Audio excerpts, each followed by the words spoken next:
Good day everyone and welcome to ELL Talks. Today we'll discuss some interesting important concept regarding to the language acquisition that many Filipino students are facing. Reading fast but understanding slow. According to the Philippine Statistic Authority, there are 93% of the Filipinos that can read and write, but only 70 students are truly understand what they read. In fact, the PISA International Study ranked in the Philippines among the lowest in the Asia regarding to the comprehension, showing the students that can decode words, but not always drop their meaning. And today, we will have another interesting language acquisition expert in focusing the comprehensions left behind and how can teachers help students with their understanding and not just in quick speed. Once again, this is William Reyes, your host, and joining me today in welcoming our guest speaker, no other than Professor J.D. Mamon, a language education expert. A round of applause, please. Hello, J.D. Hi viewers, I'm Professor Jimmy. Thank you for allowing yourself to be our guest speaker for today's talk. So hi William, thanks for having me. So actually I'm excited to discuss today's topic. It's something most teachers encounter.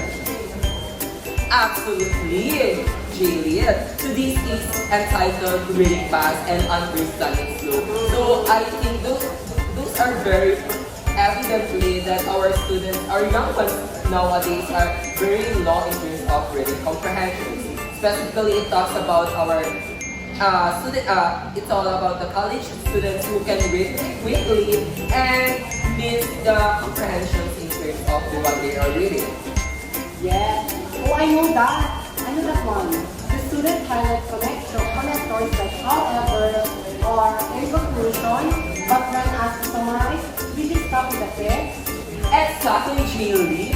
So how can you help them to read not just fast, but also smart? So let's start with the diagnostics.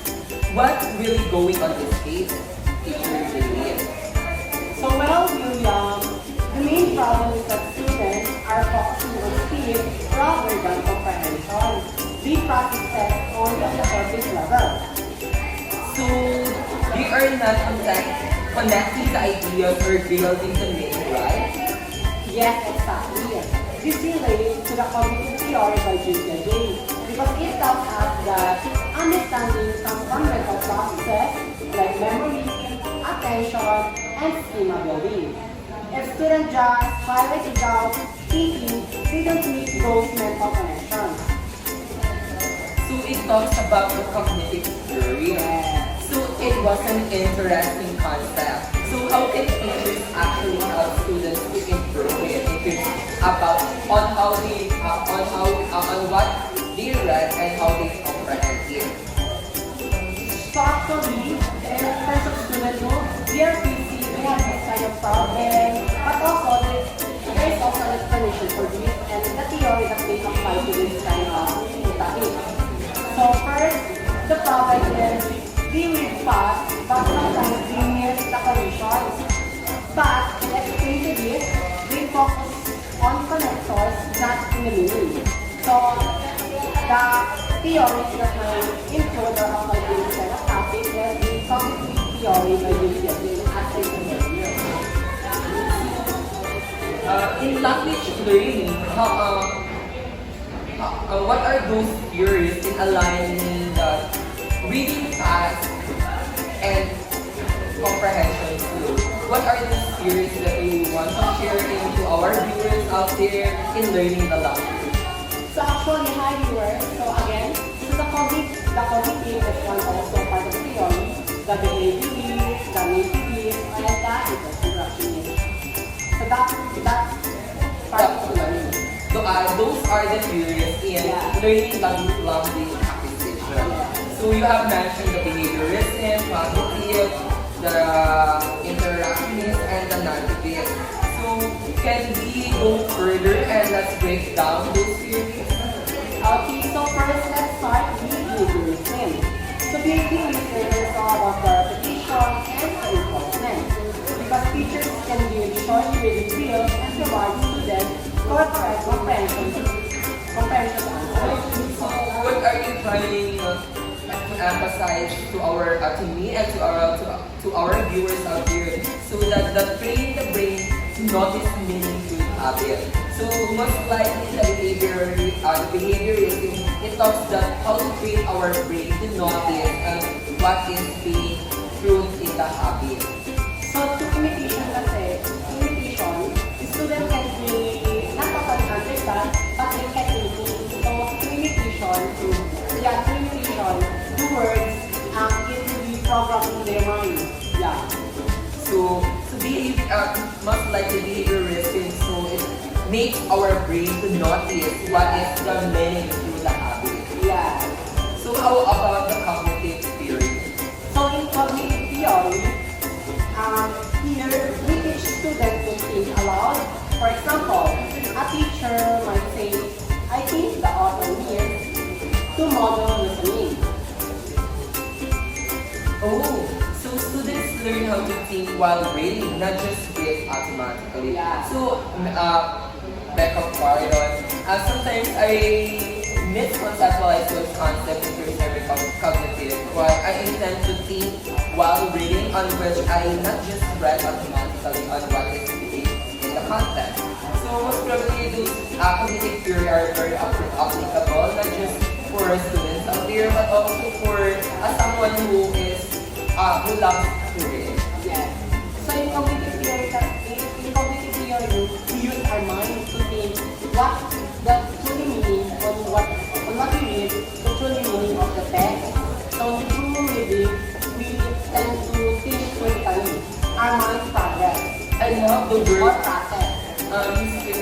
Professor James Cruz. I would like to highlight that it is to think critically. Yes. Most probably cognitive theory it tells us that it's all about thinking about your needs. Yes. So most probably in our cognitive we deals with mental condition on how we understand those mental process. So how about the nativism? Exactly. So the native, then we have the native theory, which grants students natural ability to understand and produce language. Simply means the innate ability of a child or a student. We ask sometimes to summarize in their own words first, before correcting them. Oh, I like. So most likely it tells us how to build our confidence and lets them to use in our daily language senses. So the more you are confident with, the more you're confident in terms of using the language, the more you are very aware. Yes.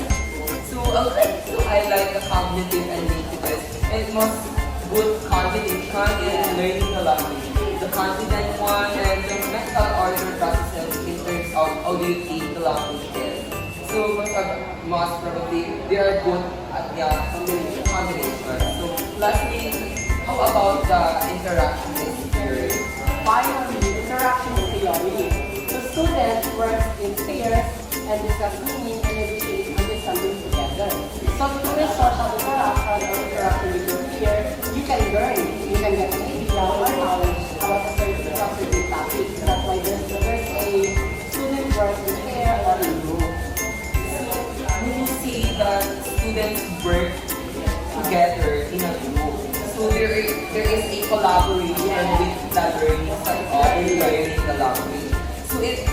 So in comprehension, it becomes a collaborative effort. So when students talk about the meaning, we actually learn it in collaborative way. So that is the interaction theory. I hope our viewers out here look serious in applying this theory in learning the language and in learning the language at the same time in acquiring the language. So let's combine all theories. What would a blended classroom lunch look like? In For instance, in a classroom setting. So first, the number one is the warm-up drill, which is for the behaviors in theory. So integration of action, 5 minutes speed reading plus quiz. Example, students recall key ideas. The second step is the think aloud, which is related to the cognitive theory. So integrated action, model how to analyze ideas aloud. For example, if the teacher says, I think the author means, so with that, if the teacher says that, so the students process their mind. So what does the teacher try to imply?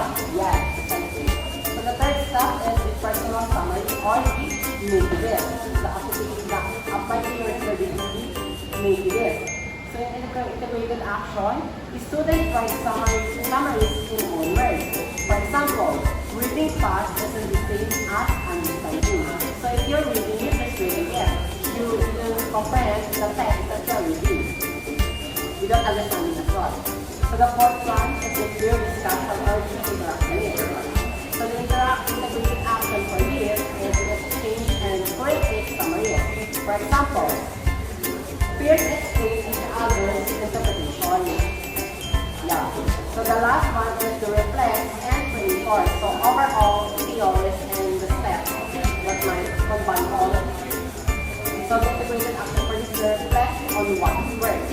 Example, if the students write their learning insight. So that would be all for the steps. I love that you hold it as a building ladder from habit to reflection. So from the given statement that is behaviorist can build a habit while cognitive develops about thinking, and nativists encourage an expression on how we should act and interact to promote a communication. So it covers all the aspects of learning. So Professor J. Matapos, for you, in just a key point, how can you say the four theories in your own words? So the four theories, there is a certain field in order for us to use some kind of theories or insights in the cognitive. So the perfect combination in learning language, we can combine the cognitive and the interaction here. Why? Because in interaction, we encounter an unfamiliar word, which is not related to our knowledge or not relevant to our vocabulary. But still, with the help of our cognitive, we tend to know what is the true meaning of this word.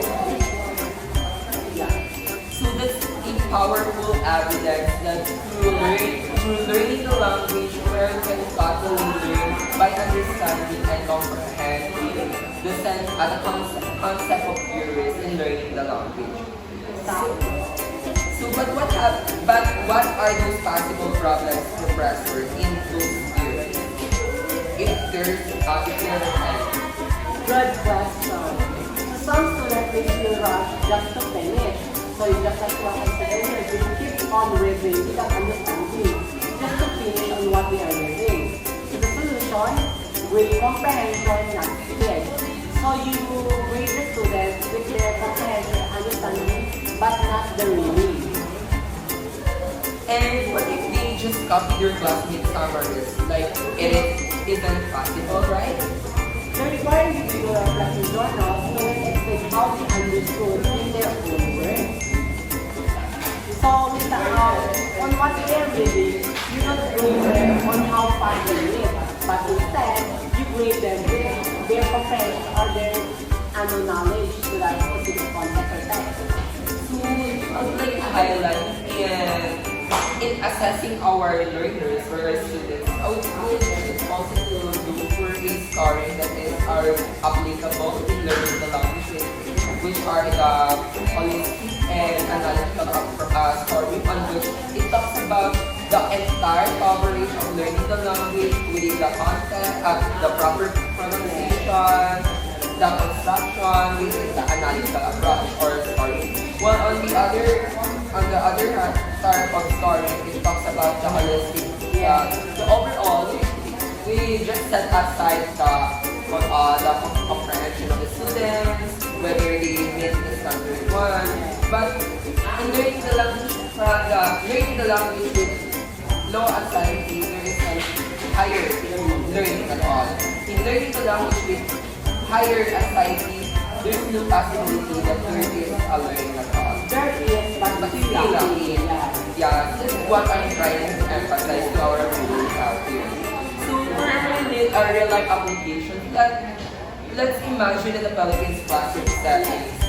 So how those fears are being applied in our classroom settings, specifically in our Philippines, in the country and in our country here in the Philippines. Sure. So, one example is for possibility class. Students with an essay like digital literacy in the Philippines. That is one of the examples of in classroom access or environment. So they are just answered with comprehension questions, write their own summaries, and then discuss it in a small group. Exactly. By the end, we force reflection about what helped them understand best. Exactly. By the end, we force reflection about what helped them understand best. That's how reading becomes deep and meaningful. So as I said earlier, you don't grade them through tick on how they read fast. Instead, you look for the learning that they had. The beautiful learning Yes. beyond all those Yes. tips. Because this can really help the students to look at they really understand what text or what they're reading. It's not just about reading, it's just Yeah. about understanding what you have read. Yes. So, Professor, I think we have learned a lot today. Me too. Actually, the message is simple. Reading fast is good, but understanding is better. So remember that the real meaning of comprehension. So remember to our viewers out there that. That is the real meaning of comprehension. So I am your host, William Reyes. And I'm David Makotokos, your professor. And thank you for watching.